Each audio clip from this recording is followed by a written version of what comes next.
Hi everybody and welcome back to my channel. It's Russell with Ink and Paper Blog. How are you doing today? I hope you are doing very, very well. I am coming to you on this lovely Sunday to talk about Independent Bookstore Day that happened yesterday, April 28th. I hope you guys were able to get out and support your independent bookstores. I know it's hard. If you were, fantastic. If you weren't, you know what? That's okay too, because I did enough supporting for all of us. Yeah, I have like 13 books to tell you about, but we're not talking about it. I luckily was able to convince Dan to take me to 4 different bookstores yesterday. 2 in San Francisco, 1 in Oakland, and 1 in Santa Clara. The great thing about Independent Bookstore Day in so many ways is just the way the stores put on these great events. You get to see all these people coming through, and they have amazing stuff that they give out, and you're supporting, you know, these organizations that I know you know that I love. So there you go. But I have a lot to talk about. So get out your pencil, your paper, your Goodreads. I'm going to tell you a bunch of books, but I want to start with some amazing swag that I got while I was out. So the first bookstore that I went to was Green Apple Books on the Park. You guys know how much I love them. And they had a couple of great things. So the first thing they were giving out is this amazing sort of poster of a poem by Matthew Dickman called Rhododendron that they put together, and they sort of timestamp just for Independent Bookstore Day yesterday. And yeah, so it's like kind of like art that I got. And the other one they gave out is from Neil Gaiman, this Norse mythology little poster, which is absolutely beautiful. I don't know what I'm going to do with it, but I think it's gorgeous. The other thing that I got, and I got, crossover, I got one from Green Apple Books, and then the nice people at East Bay Booksellers also gave me one, is this amazing tote bag from Europa that says Reach Out and Read the World from Europa Editions. And I was lucky enough to get 2 of them, so I'm going to think about what I'm going to do with those. So I'm going to break down for you the books I bought at each bookstore. So I started at Green Apple Books on the Park. Both Noah and John were working. You know them from videos on my channel. And I picked up 3 books while I was there. The first book I picked up was The Merry Spinster by Mallory Orteberg. Now I saw this that same morning on my friend Chris of Chris's Bookish Cauldrons channel, and I will link his channel down below. If you're not subscribed, you really should be. He is fantastic. The Merry Spinster is a retelling of children's stories and fairy tales with psychological horror and suspense, and I like the way they put it. I think they say a keen sense of feminist mischief. So I think that sounds really cool. I think this cover is fantastic. And it's just a little short story collection. I think this sounds pretty good for October. I don't know if you guys have noticed in my last few videos and hauls, I'm pretty much planning October now. So that's The Merry Spinster, Tales of Everyday Horror by Mallory Orteberg. The next book I got, I had never heard of, and the cover kind of just called for me, and then it has a quote on the front from Annie Prolix, who, you know, I love, and that is The 8 Mountains, a novel by Paolo Cognetti, and it's translated from the Italian by Simon Carnell and Erica Surge.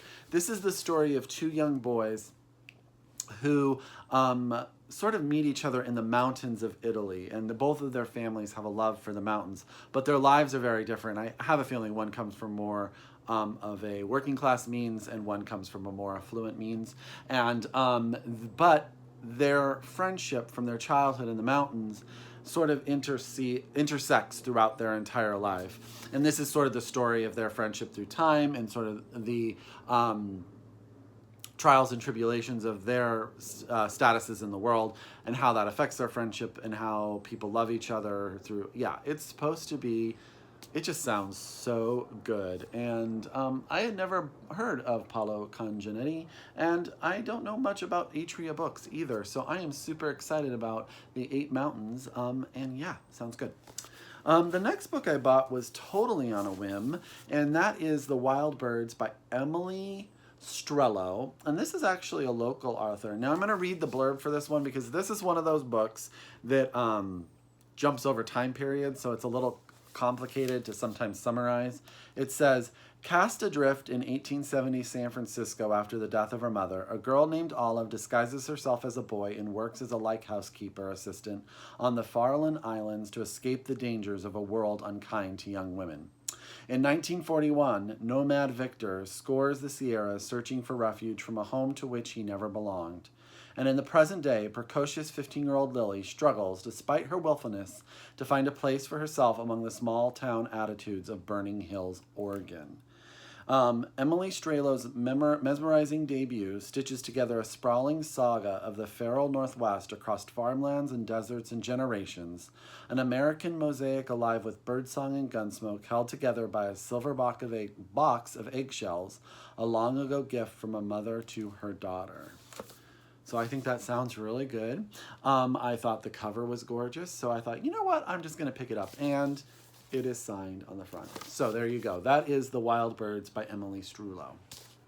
After we were done at Green Apple Books, we got on our car and went 4 miles, which of course took 20 minutes in San Francisco, to the ever fantastic Booksmith in the Haight. If you are in San Francisco, please go to Green Apple Books on the Park. Go to Green Apple Books. Go to Booksmith. I love them. And the good thing about these 2 bookstores is they have a lot of stock of stuff that is just not in your normal bookstore. So you'll get a lot of new books introduced to you.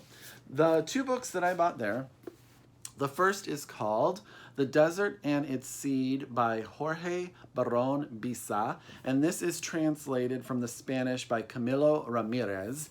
And so first, this book is about a woman whose husband throws acid on her face, and she's rushing to the hospital, and her son is trying to help her, but the acid is burning his hands. And this is about the reconstruction of her face and how that affects the rest of her life. It starts in Mexico and it starts in Buenos Aires and ends up in Milan. And what I thought was fascinating about this is that this is actually based, I think, on the real life story of the notorious writer and politician Raúl Barón Biza and his wife Rose Clotilde, Sabatini. So I think what is fascinating about this is that Jorge Barón Biza has the same last name as Raúl Barón Biza. So I wonder if there's a connection there. I don't know. I didn't do the research because I was just so cool with that. Look at how cool this cover is with the face in it. Oh, so good. And that's The Desert and Its Seed by Jorge Barón Biza. And I read the first 4 pages. Oh, guys, so good. And then I got a book that is all about books, and that is The Last Watchman to Old Cairo by Michael David Lukas. Now, I'm going to read this one because, again, it's a little bit complicated, but I'm also going to apologize in advance because there are Middle Eastern towns and cities in this description, and I know I'm going to butcher them, and I'm trying, but you guys know. So Joseph, a literature student at Berkeley, is the son of a Jewish mother and a Muslim father. One day, a mysterious package arrives at his doorstep, pulling him into a mesmerizing adventure to uncover the tangled history that binds the 2 sides of his family. For generations, the men of the Al-Raqq, and that's A-L-R-A-Q-B family, have served as watchmen to the storied Ibn Erza synagogue in Old Cairo. Built at the site where the infant Moses was taken from the Nile, Joseph learns of his ancestor Ali, a Muslim orphan who nearly 1,000 years earlier was entrusted as the first watchman of the synagogue and became enchanted by its legendary, perhaps magical, Ezra scroll. The story of Joseph's family is entwined with that of the British twin sisters Agnes and Margaret, who in 1897 depart their hallowed Cambridge halls on a mission to rescue sacred texts and have begun to disappear from the synagogue. I think that sounds so good. And that's called The Last Watchman of Old Cairo, and that's by Michael David Lukas. And this is by... who published this? This was another publisher I haven't bought a lot from. Spiegel and Grau in New York. And, oh my God, it's signed too. Oh, you guys, I had such a good day. So, from there, we drove across the bay to Oakland, which surprisingly did not take as long as it really could have. And I went to East Bay Booksellers in Oakland, and it is just a very, very cool, hip bookstore, and had a great time. And I bought 3 books there, and I really was looking for a 4th, and that was the other half of this. I bought the one of the 2 in the duology by Yiyun. This one's called The Red Threads of Fortune, and I think the other one is called, oh, I hope it's in here. I hope it's in here. It's not. It's not in here. It doesn't say the name of it. But there's a duology that goes on. This is sort of an Asian fantasy series. I know that it has a lot of queer representation, and I've heard, you know, really fun things about this, and I was really trying to read both of them, and I could not find the first one. I searched for it at all of the bookstores I went to, so I just bought the second one in so I could have it, but I will definitely get the other one, and that is Yiyun's The Red Threads of Fortune, and that cover, you guys, is just fantastic. Then I got one little Europa book, and this book just looks so sweet. And that is 7 Lives and One Great Love, Memoirs of a Cat, written by Lena, Divani, and it was translated from the Greek by Konstantin Matsokas. And I butchered Constantine's name too. But this is really cute, guys. This is the story of Sugarzak, who is a cat in his 7th life. And what I think is really cute about this is it says that he is really good friends with this damsel writer who doesn't really like cats, but he is really trained in training his humans. And it's really about her life. Oh, I'm getting visitors. Dog visitors. And I think it just sounds so heartwarming and so cute. And you know I love Europa, and this cover is just adorable. And that's Lena Divani, 7 Lives and One Great Love, Memoirs of a Cat. Oh, so cute. The next book I got is another book about books, and that's The Little Clan by Iris Martin Cohen. And hold on a second, someone wants to get in the video. Come here. Someone says hi. Say hi, Blanche. Say hi. Oh, yeah. Okay, you got to sit down, though. You got to sit down. Okay, so this is The Little Clan by Iris Martin Cohen. And I'm going to read this one to you because this one just sounds so good. Now, this one should be on everyone's TBR, like all the rest of these. A love letter to classic literature and the illuminating look at newfound adulthood. Ava Gallanter is a librarian in residence at the Lazarus Club, an ancient, dwindling Manhattan arts club full of eccentric, geriatric residents stuck in a long-ago era. You guys, what doesn't scream me in that description? 25 years old, Ava, however, feels right at home. She leads a quiet life surrounded by her beloved books and sequestered away from her peers. When Ava's enigmatic friend Stephanie returns after an unplanned year abroad, the intoxicating opportunist vows to rescue Ava from a life of obscurity. Stephanie, on the hunt for fame and fortune, promises to make Ava's dreams of becoming a writer come true, and together they start a Victorian-inspired literary salon at the Lazarus Club. However, Ava's romanticized idea of the salon quickly erodes as Stephanie's ambitions take the women in an unexpected and precarious direction. So, The Little Clan by Iris Martin Cohen sounds like everything I'm going to love. It has elderly people, it has books, it has a librarian, it has a club, it has writers. Oh, it sounds so good. What is going on with you, Blanche? So yeah, so please put this on your list because I had never heard of it and now it's there. Okay, guys, I'm still going.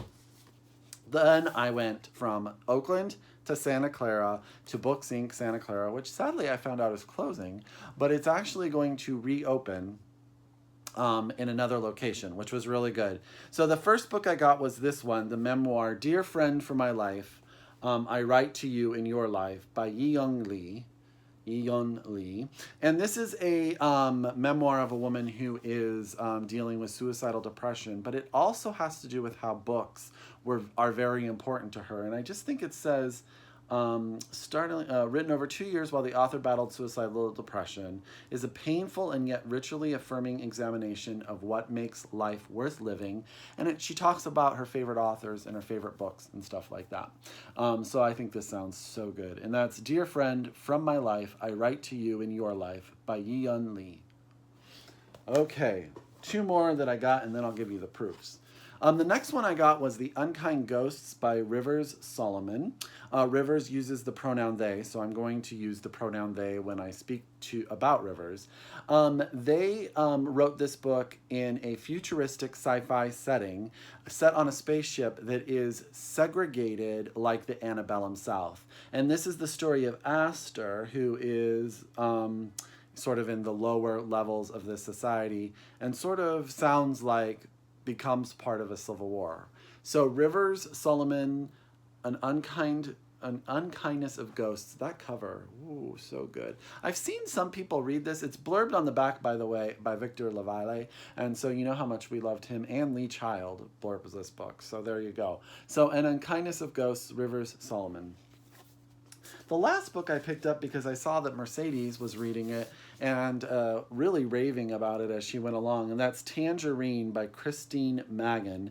This is the story of, what year is it? I don't even know if I have a time period. I don't know the time period, but this is the story of a young woman who goes to, where does she go? Tangier with her new husband and runs into an old friend that she hasn't seen since some incident that occurred in college. And their life goes on, and then all of a sudden her husband disappears, and she starts to sort of retake stock of everything that's been going on. I've heard it's a page turner. Joyce Keller Oates puts on the front that it's as if Donna Tartt, Gillian Flynn, and Patricia Highsmith had collaborated on screenplay to be filmed by Hitchcock. So that's a lot. So I think it sounds really good. I think the cover is just great too. And that's Tangerine by Christine Mangan. Okay, then I got two proofs, which I didn't know a ton about, but this one comes out first, and this one comes out in June, and that's The Great Believers by Rebecca Makkai, or Makkai, and she wrote The Borrowers, which I read. And this is the story, it starts in 1985, and about a man named Yale who works in a art gallery, and he's about to sort of do this big coup and bring in this very famous group of paintings or photography. I can't remember. Paintings.